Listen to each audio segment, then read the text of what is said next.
Welcome to Personal Productivity with Dr. Dan Lavanga, Principal of the Lavanga Group, a personal and professional management training company. Dr. Lavanga is the author of the Law of Sevens book called A Powerful Tool for Highly Talented Professionals.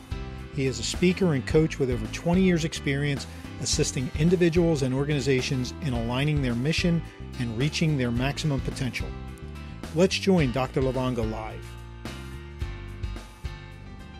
They need very little coaching. It's built into them that they are going to go boom, boom, boom, boom. But how many of you have people on your teams that are here? Wait a minute, look at this. They're all over the place. The focus is not there. That's when we have to, again, bring them back, refocus them, prioritize them, and help them to understand what we expect to have done. So our delegation has to be prioritized. If we delegate, that's a great thing. There's some people who don't delegate.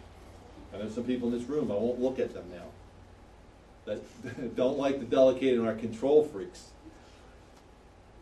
Part of the fear of delegation is that, what? It's not going to be a priority for the other person, A, and B, they're not going to do it as effectively as me. And then I'm going to have to deal with it anyway. But unless we bridge that gap as managers, we can't grow our system. What we can do is it's like we're taking on more food. We're gonna grow our responsibility and our ability to perform efficiently ourselves. We're going to start to suffer. So we want to take the things that are in a least priority position for us that we love to do because we do it better than anybody else, and we want to train and coach someone else to do it. Never again, this is a tough one, never with the expectation that they are going to be the little me. Because there are no little me's out there. Sometimes you'll have somebody who does it just as well. Sometimes someone will do it even better. But we got to build that into a priority system for them, that it becomes something they love to do. If I find somebody that loves to do a certain thing within my system, and it's something that's really tough for me to do, and I have a problem, but I know it's important, I love that person. That person becomes my person because they get excited about it. Just remember, the things that are highest on our value system, we will pay attention to and we will be detail-oriented to. The things that are low on our value system will be far away from the center.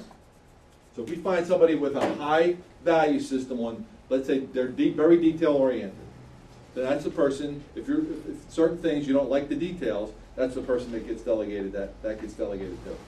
Always with an accountability back. We have to train ourselves. It's a little work in the beginning to train and get somebody to start to do the delegation work. It's tough in the beginning because it takes more time. So you're sitting there going, well, I don't have time to delegate. Anybody ever been in that position? You really feel like you don't have time to train somebody to do something that you're having to do because you have so many things to do. Or you just prefer to do it yourself. Yep.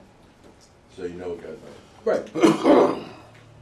And again, I'm an advocate of doing it all yourself so you know you got done as long as you have a life and you're going to be as effective and efficient in all the other things that you have to do. Once your effectiveness and efficiency starts to drop or your stress level starts to get to the point, we want to avoid, remember we talked about the high performer that all of a sudden has a physical, emotional, mental trauma in their life that just, boom, we lose them. Not only lose them as a high performer, they actually become they're doing some important things that now nobody even knows how to do.